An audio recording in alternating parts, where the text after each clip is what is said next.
Hello friends, मैं Saurabh Suman SS exam गुरु YouTube channel पे आपका फिर से स्वागत करता हूं। आज आपके स्क्रीन पे एक पेपर का कटिंग दिख रहा है कि बिहार राज्य विद्यालय अध्यापक नियमावली 2023 में जो संशोधन हुआ है, संशोधन तो ऐसे 8 हो गए, लेकिन इस संशोधन पे इतना हाय तौबा क्यों मचा है, क्यों हमसे भी लोग गुस्सा हो रहे हैं, तो मैं आपको बताता हूं। हमने यही बोला था, जो हमने बोला था वो मैं आपको बाद में बताता हूँ। पहले मैं आपको हेडिंग पढ़ के बताता हूँ। अस्थाई निवास की जरूरत खत्म, दूसरे राज्य के लोगों को भी मौका। सबसे पहले आपने मतलब शिक्षा विभाग ने, सरकार ने ये बातें नियमावली के समय क्यों नहीं कहा था? शक होने की स्थिति क्यों आई? अगर आपको एक यूनिफॉर्म रूल बनाना था तो आप ये बात नियमावली में कहते। आज जब आपके फॉर्म का 13 दिन गुजर गया है, फॉर्म भरने का डेट का, तब आप ये बता रहे हो कि अब बिहार से बाहर के भी लोग भर सकते हैं। मैं किसी बाहरी आदमी का, भारत में रहते हैं, मैं बाहरी आदमी का विरोधी नहीं हूं, लेकिन मैं आपको दूसरे राज्यों की स्थिति दिखा रहा हूं। आप यहां पे देख लीजिए, कुछ राज्यों के बारे में बता रहा हूं। यूपी में दूसरे राज्य के अभ्यर्थी को शिक्षक बनने का मौका तभी मिलेगा जब वो 5 साल से उत्तर प्रदेश में रह रहे हैं। उत्तराखंड में समूह ग की जो कैटेगरी होती है, ग्रुप होता है, कि सीधी भर्ती में वही आवेदन कर सकते हैं जिन्होंने हाई स्कूल, इंटरमीडिएट या समकक्ष डिग्री उत्तराखंड से ली है। झारखंड में जो हमारा एक तरह से बोलिए हमसे पैदा हुआ राज्य है, मतलब बिहार का ही वो पार्ट है ना, बिहार का पार्ट था 2000 तक। झारखंड में प्रारंभिक शिक्षक भर्ती में दूसरे राज्य के अभ्यर्थी शामिल नहीं हो सकते। हाई स्कूलों में अधिकतम 10% सीटों पर ही दूसरे राज्य के अभ्यर्थी शामिल हो सकते हैं। समझ गए? जो झारखंड हाल फिलहाल तक हमारा था, जब हम लोग पढ़ रहे थे तब भी आपको पता होगा कि उस समय ये हमारा था। यहाँ के रहने वाले बहुत सारे लोग वहाँ रहते हैं जो बिहार के अभी हैं, वहीं जॉब करते हैं। बहुतों का घर आप गांव देखिएगा बिहार में है और रहते वहीं हैं, जॉब करते हैं, वहाँ भी उनका घर है। वहाँ ये स्थिति हो सकती है। गुजरात, अरुणाचल प्रदेश, असम और मेघालय में ग्रुप सी की भर्ती में राज्य का अस्थायी निवासी होना अनिवार्य है। पश्चिम बंगाल और केरल जैसे राज्यों में सरकारी नौकरी के लिए कोई भी भारतीय नागरिक आवेदन कर सकता है।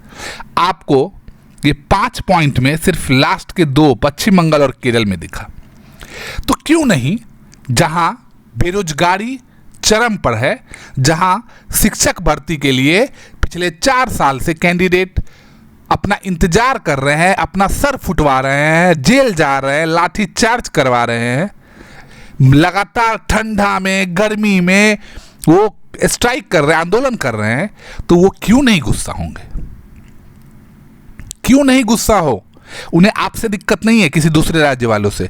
उन्हें दिक्कत यह है कि क्यों नहीं पहले उन्हें नौकरी दिया जाए, पहली बात। दूसरी बात, एक तो सरकार ने नियम पर नियम चेंज कर दिया। जहां एसटीईटी का जब बहाली निकला था, फॉर्म निकला था, तभी कहा गया था कि डायरेक्ट इसमें अब जॉब होगा, और आज तक बिहार में ये हो रहा था।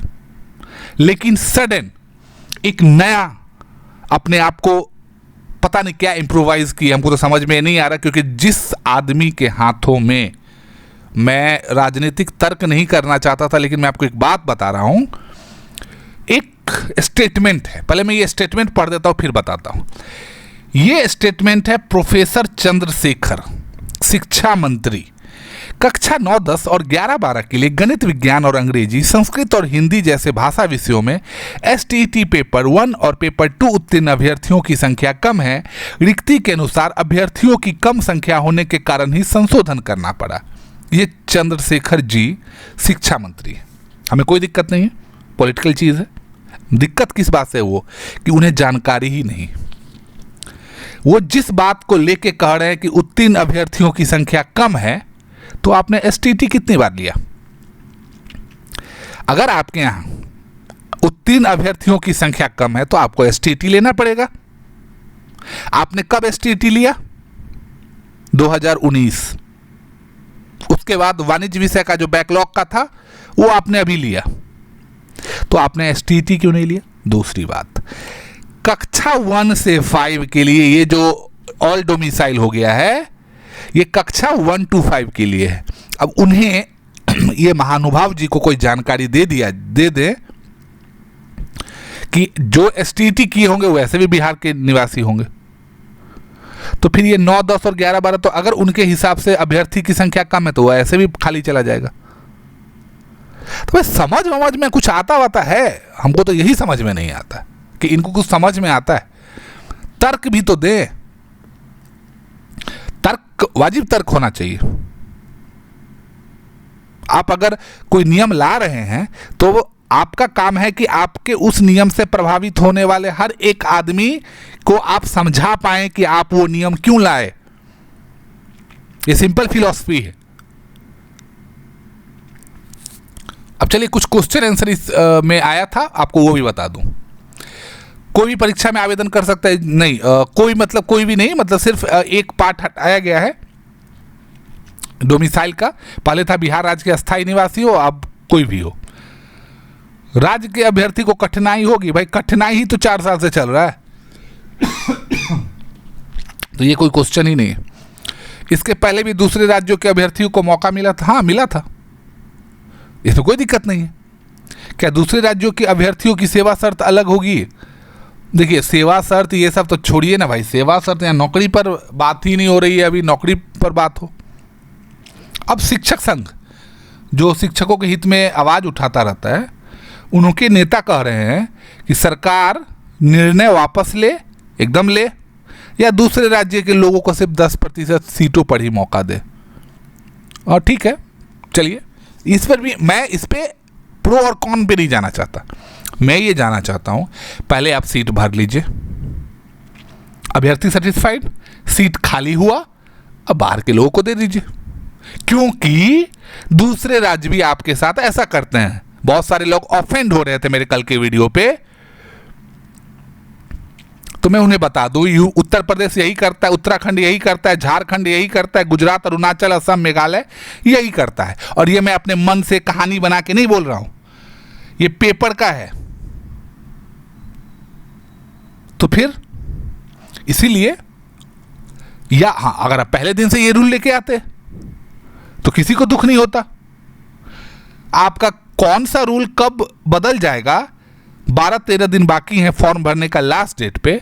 अभी आपका ईडब्ल्यूएस में नया नया लोचा आया है, कभी आपका महिला यहाँ भरे, यहाँ से ये फॉर्म, यहाँ से वो फॉर्म बनाए, जाति यहाँ बनाए तो ये डॉक्यूमेंट यहाँ बनाए।